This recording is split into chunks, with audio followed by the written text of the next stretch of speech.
नमस्कार मित्रांनो, तर आपण इथं आलो आता प्रतिबालाजीला. पुण्यातला प्रतिबालाजी आहे. आपलं आता हे दुसरं स्थान आहे. आपण बघूया तिकडे कसं होतंय दर्शन आपलं. दर्शनाला लाईन आहे का आपलं डायरेक्ट दर्शन भेटतं असं. आपण बघूया ते पुढे जाऊन. तुम्ही बघू शकता इकडे आपण आता सगळेजण चाललोय. मग इथे खूप आता वारा खूप सुसाट सुटलाय. नुसतं धूळ येते वाऱ्यातून. आपली पूर्ण फॅमिली आता आपण नाही म्हणजे 22-23 जण आहोत. मस्त की मजा करत चाललोय. ही आपली दोन्ही ताई, अपुताई आणि गीताताई सोबतच आहे प्रद्युम्न आणि आहे ते आपला विवेक. तसं तुम्ही बघू शकता आपण इथे आता पुण्यातल्या प्रतिबालाजीला आलोय. इकडे आलो होते आम्हाला कळलंय की आतमध्ये मोबाईल अलाउड नाहीये. आपण आता बघू कसं होतं. मोबाईल अलाउड नाही सांगलं तर आपण फक्त दर्शन करू शकतो. आपल्याला क्लिप तर काय भेटणार नाही तिथे. बघू आता आपण कसं होतंय ते.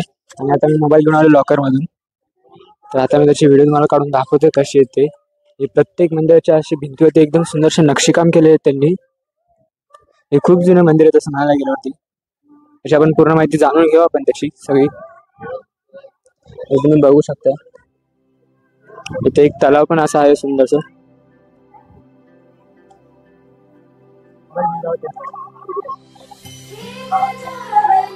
हे आपल्या असं पंचनागाची मूर्ती पण आहे. पंचनागाची मूर्ती पण तुम्हाला अशी बघायला भेटते इथे. त्याच्याच खाली असं एक तलाव आहे सुंदर असं.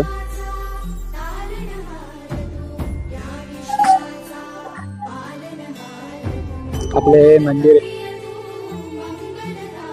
आणि मंदिरच्या वरती कळस लागले ते आपण तुम्हाला समोरच्या दिशेने दाखवू शकतो. इथून तुम्हाला दिसत नाही नीट. त्यावरती असे 7 कळस असे लागले आहेत एका मंदिराच्या. तर आपण आता दर्शन घेऊन आलोय. मोबाईल घेऊन आता तुम्हाला सांगतो असं. आपली सगळी फॅमिली आता बसले ते बघू आता काय होतं काय करायचं कुठे जायचं दुसरं कुठे जायचं ते. तर तिसरे 2 जागा आपल्या झाले. तिसरी जागा आता कुठची यायची ते ठरवायचे मंदिराच्या याच्यावरती. सुंदर असे नक्षीकाम केलं. प्रत्येक याच्यात असे सुंदर नक्षीकाम.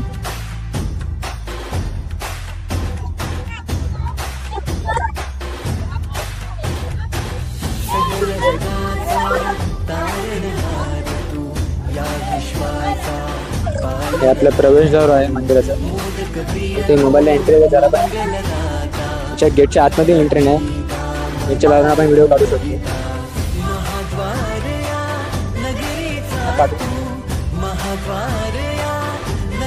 जसं मी तुम्हाला मगाशी सांगितलं होतं वरती 7 कळस असे लागलेले आहेत. तुम्ही बघू शकता बाजूला 3 आणि मध्ये असे 7 कळस असे वरती लागले आहेत. तसेच त्याच्या पुढे एक असा स्तंभ आहे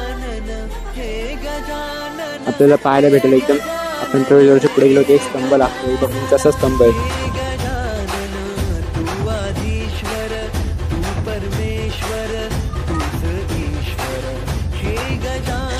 आपल्याला आता एवढंच दाखवलं येतो की आतमध्ये अलाउड नसल्यामुळे आपण फक्त एवढंच दाखवू शकतो.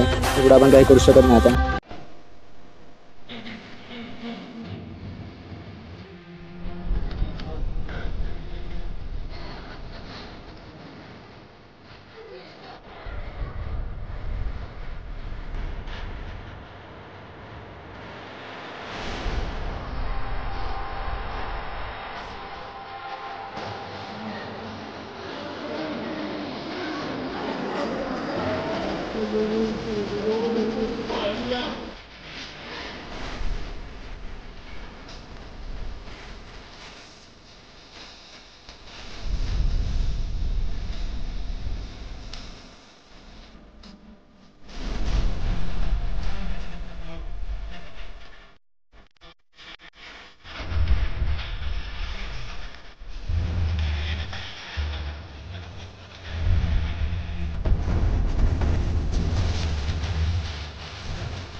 सखी सवारी गण करते जय काली जय देव जय देव मंगल करता स्वामी श्री मंगल